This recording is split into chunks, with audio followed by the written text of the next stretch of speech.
નમસ્કાર, હું છું આપની સાથે હિરલ મહેતા। અમદાવાદની વાત કરીએ તો શહેરમાં ગુનેગારોના ગેરકાયદે બાંધકામો પર તવાઈ બોલાવવામાં આવી રહી છે।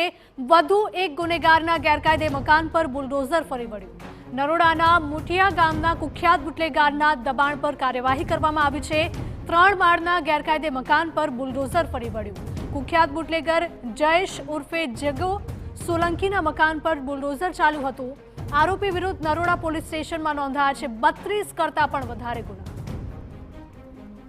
नरोड़ा पोलीस स्टेशन में और विविध पोलीस स्टेशन में 35 થી 40 ઉપરના ગુનાઓ દાખલ થયેલા છે।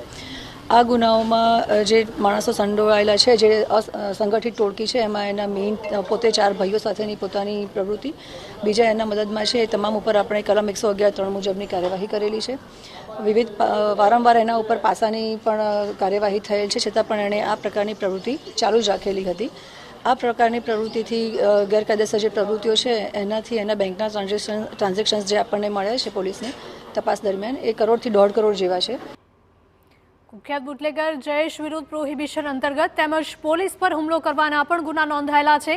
તે અન્ય લોકો સાથે સિન્ડિકેટ બનાવીને ગુજરાત બહારથી દારૂનો જથ્થો અમદાવાદમાં લાવતો હતો। બુટલેગર જયેશ ઉર્ફે જીગો, અનિલ ઉર્ફે કાલી તેમજ પ્રદીપ ઉર્ફે પદ્યો વિરુદ્ધ ગુનો નોંધાયો હતો, જેમાં જયેશના ગેરકાયદે બાંધકામ પર બુલડોઝર ફેરવવામાં આવ્યું છે। જે અસામાજિક તત્વોની કામગીરી કરવાની કાર્યવાહી ચાલુ હતી એ વખતે જ આપણે આની જે મિલકત સંબંધી ડિટેલ્સ છે આપણે કોર્પોરેશન સાથે શેર કરેલી હતી અને કોર્પોરેશને તમામ એની પોતાના નોર્મ્સ પ્રમાણેની કાયદેસરની કાર્યવાહી પૂરી કરેલી છે।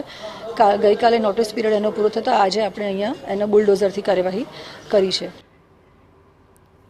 તો અમદાવાદથી આ દ્રશ્યો સામે આવી રહ્યા છે। 3 માળના દબાણ ઉપર બુલડોઝર ફરી વળ્યું છે।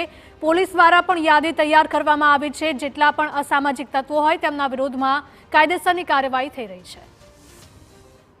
શહેરમાં વધુ એક ગુનેગારના ગેરકાયદેસર બાંધકામ પર બુલડોઝર ફરી વળ્યું છે।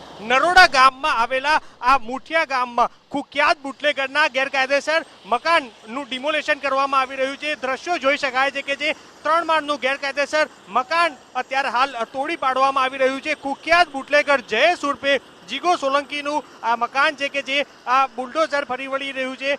કુખ્યાત બુટલેગર જયેશ ઉર્ફે જીગો સોલંકી વિરુદ્ધ નરોડા પોલીસ સ્ટેશનમાં 35 થી વધુ ગુના નોંધાઈ ચૂક્યા છે। જે આ બુટલેગર જયેશ ઉર્ફે જીગો, તેનો ભાઈ અનિલ ઉર્ફે કાલી અને પ્રદીપ ઉર્ફે પદ્યો સહિત તેના 4 ભાઈઓ રાજ્ય બહારથી દારૂનો જથ્થો લાવી અને એક સંગઠિત ટોળકી બનાવી અને એક સિન્ડિકેટ બનાવી ગુજરાતમાં દારૂ અહીં વેચતા હતા। જે કે કુખ્યાત આ બુટલેગર વિરુદ્ધ જયેશ ઉર્ફે જીગો સોલંકી વિરુદ્ધ 35 થી વધુ ગુના છે, જે ખાસ પોલીસ ઉપર એસોલ્ટ કરવાની પણ ટેવ ધરાવે છે। ત્યારે તાજેતરમાં જ નરોડા પોલીસે BNS 111(3) હેઠળ આ સંગઠિત જે 4 ભાઈઓની ટોળકી વિરુદ્ધ ગુનો છે તે નોંધવામાં આવ્યો છે અને આ જે ગેરકાયદેસર બાંધકામ છે તેને અત્યારે હાલ તોડી પાડવાની કામગીરી છે તે ચાલી રહી છે। બીજી બાજુ જ આ કુખ્યાત બુટલેગરના બેંક ટ્રાન્ઝેક્શન તપાસ કરતા જ આ દારૂની હેરાફેરીમાં તેને 1.5 થી 2 કરોડ રૂપિયાના ટ્રાન્ઝેક્શન છે તે મળી આવ્યા છે, જેને લઈને નરોડા પોલીસે પણ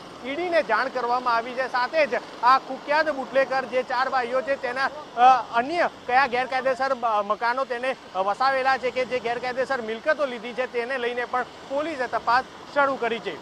કેમેરા પર્સન ઇમરાન શેખ સાથે મિહિર સોની, TV9।